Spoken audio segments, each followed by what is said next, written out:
Okay, folks, so let's pick up where we left off. We ran through some points about feminist ethics in general, uh, some of the features of that theoretical approach, uh, as well as the point that it's a needed corrective in moral philosophy on this theory, that it's a big problem that traditional theories in ethics have uh, denigrated or under-acknowledged the experiences of women. Uh, so just to continue that discussion, we're going to look at a specific version of feminist ethics, sometimes referred to as the ethics of care. So it was developed by Carol Gilligan in response to Lawrence Kohlberg's theory of moral development. So Kohlberg basically had the idea that we should be able to explain how a child develops from, an infant into a morally mature person. And his basic idea is that we mature morally in sort of a step-by-step basis. So at first, you just follow moral rules to avoid punishment, right? You don't want to be put in timeout so you don't hit your sister, that kind of thing. And then he thought that you can progress from punishment to simply recognizing that it's in your own self-interest, to a more general understanding of having empathy for others, and eventually developing a commitment to universal rules of justice. So by taking this standard of moral development, Gilligan just pointed out that on Kohlberg's approach, this views men as more morally developed than women. But what's really going on there is that what it's finding is that men are more likely to think about ethics in terms of universal rules of justice rather than something like empathy or consensus building.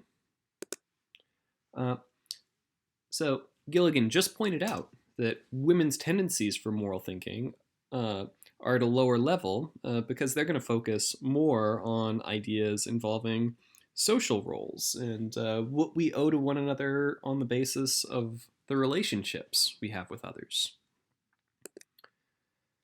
So Gilligan's idea here is that characteristically feminine ways of thinking about morality aren't worse, they're just different.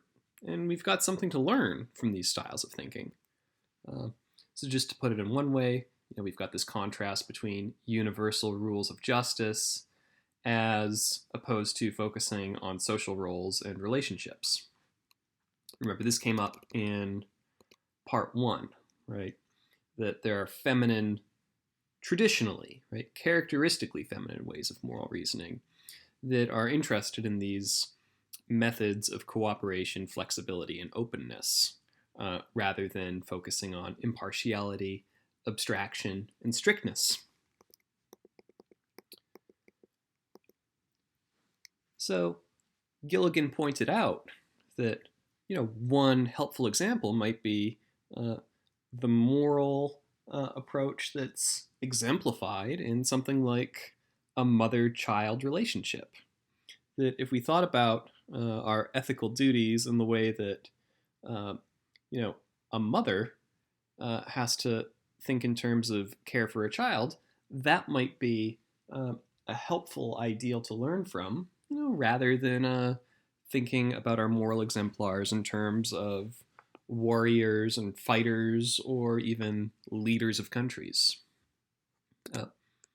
So here are just some basic features that we find in Gilligan's ethics of care approach.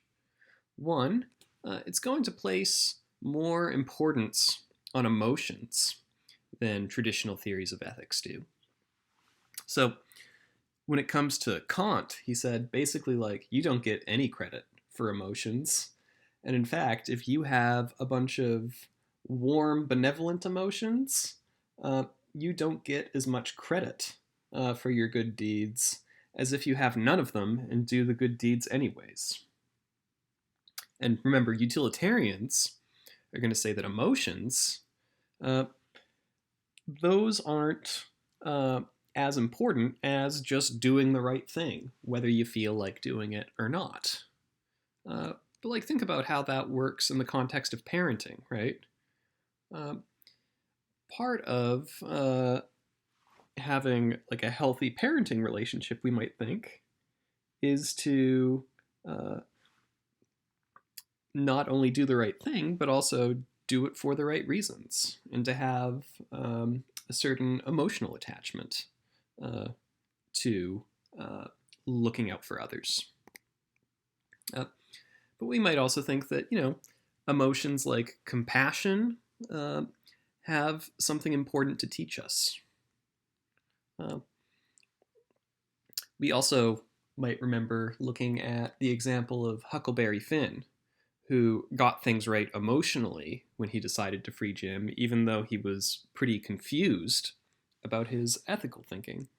Well, we might think that Gilligan's Ethics of Care might be able to capture the idea of why Huck did something praiseworthy when he freed Jim, all the while thinking that he was abandoning morality in the process.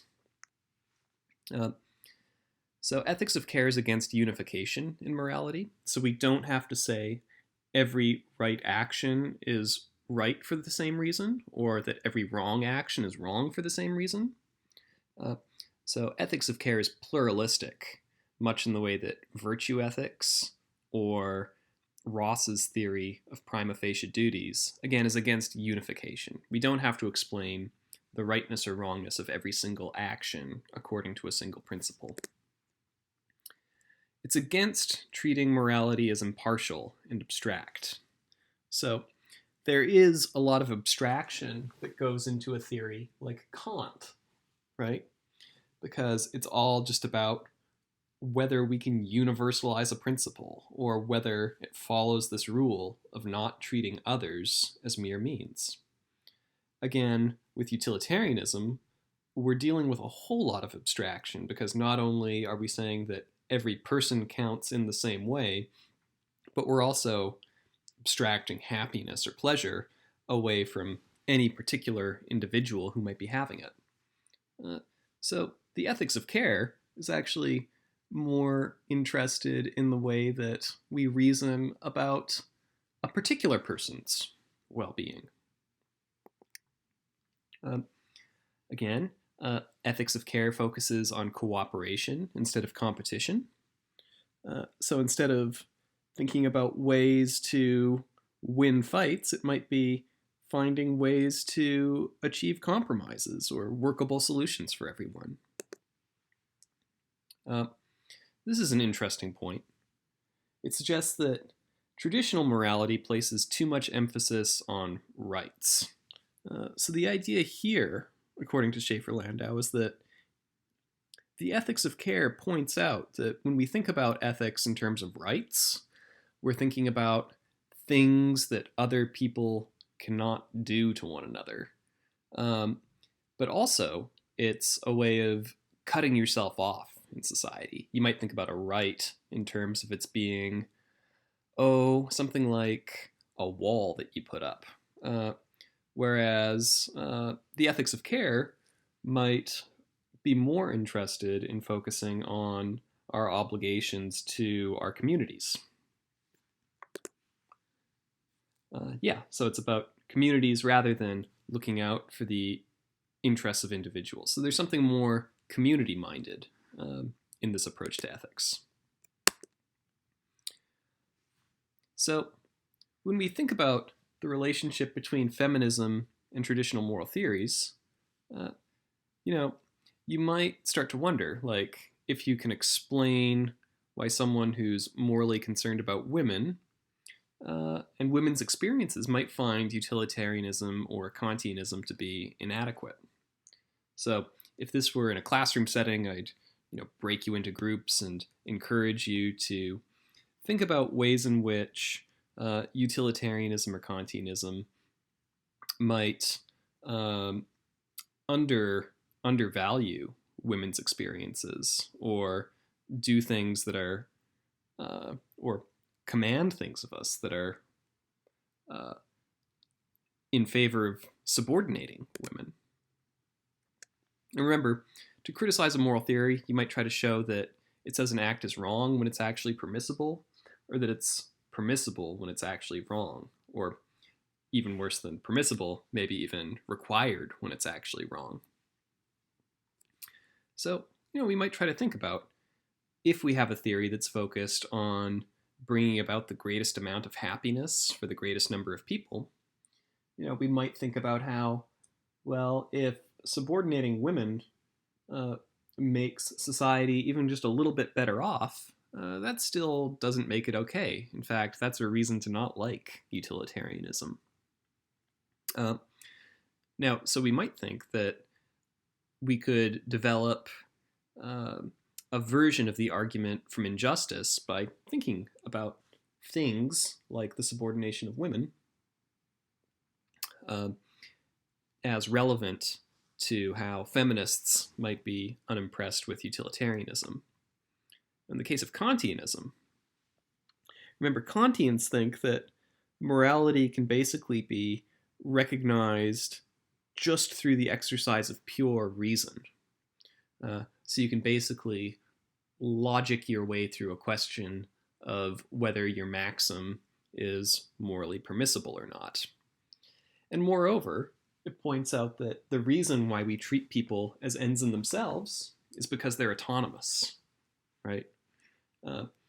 Which is to say, an individual is worthy of respect as an end in themselves only insofar as they are rational.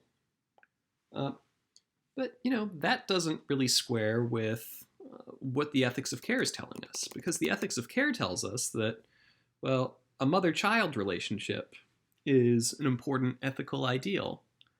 But we don't think that mothers do well in looking after their children because their children are rational. Quite the opposite, right? Children, especially babies, are the furthest thing from being rational agents.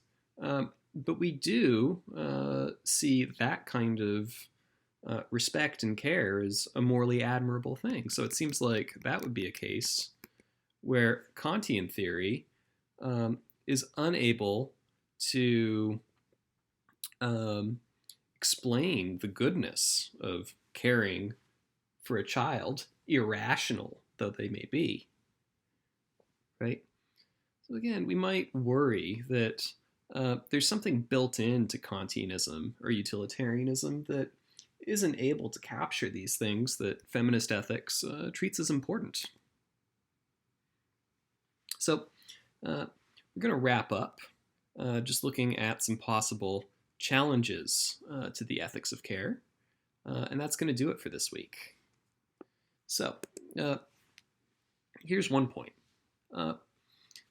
Part of what we see in the ethics of care is that it downplays the importance of impartiality, right? Ethics of care actually says it's actually a good thing that we have partial relationships, we might say, to our children or to our families. But we might also start to wonder if being a good person is just about looking after your children or your family. We might wonder if that restricts the scope of the moral community too greatly. When we looked at utilitarianism, for example, it actually seemed like a good thing that it counted the happiness and suffering of every person equally. So we might think that, there's too much impartiality that's gotten rid of if we just say that, like, the opposite of impartiality, partiality, is what's to be valued from a moral perspective. 2, the role of the emotions in helping us know what's the right thing to do and moving us to do it, it really does need some further exploration. Because while it is true that some emotions, like empathy, uh, might put us on the right track to do it sometimes, we might also wonder whether they're a reliable guide to getting us to do the right thing. And moreover, we might start to wonder whether we can theoretically account for the thought that sometimes emotions lead us to do the wrong thing, or that they don't reliably motivate us to act rightly. So that's a point that needs further exploration. Yeah, impartiality seems important in some contexts. That's kind of captured in this point about restricting the scope too greatly. But again, we might think here that it really does seem that not having any kind of favoritism is a morally important ideal, and insofar as ethics of care rejects this Kohlbergian theory, right? Kohlberg saying that full moral development is about respect for abstract moral principles. Sometimes abstract moral principles might be a good thing, especially when we're thinking about justice in a really broad sense, or, in political realms especially. More challenges. Just like it's a problem for virtue ethics and for ethical intuitionism, i.e., Ross's theory of prima facie duties, we might worry that rejecting any supreme moral rule is going to leave it hard for us to know how to solve moral conflicts. So that's a general problem of any non-absolutist, pluralist moral theory. But it's a problem there for feminist ethics, or the ethics of care, just as much as it's a problem for the theory of prima facie duties or for virtue ethics.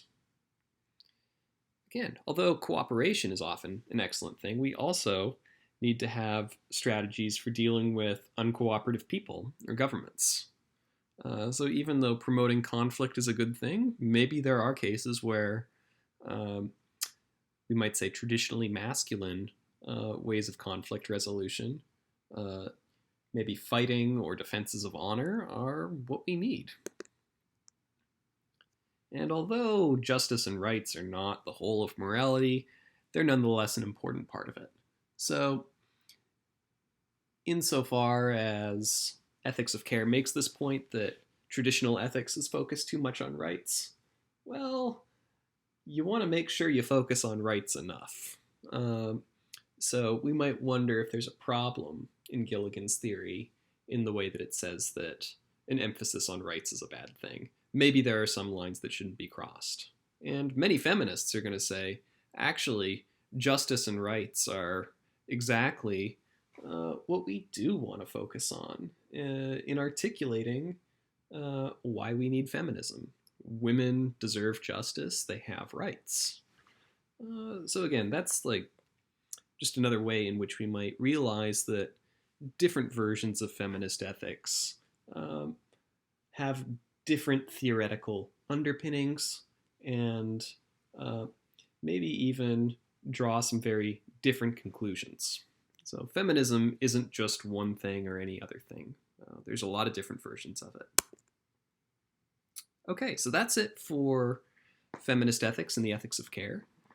Next week, we're going to look at Chapter 4 of our Living Ethics textbook. We'll be looking at theories of the good life. And then on Thursday, we're going to look at a wonderful little essay by Susan Wolf called Moral Saints. You can do an argument summary on that essay. I think that's your second last chance at an argument summary. And yeah, for your summary, you only need to do the first half. Then the last thing, when it comes to topics for the final week, I've sent you an email, and it should also be on Moodle. that you'll be able to vote on what we'll discuss during the last week. And voting for that will end at the end of Friday night. So pretty soon. So that's it for today. Thanks for listening in, and I will look forward to hearing what y'all have to say, either in the discussion forums or on Zoom. And be well, and we will talk again soon. All right, take care. Bye.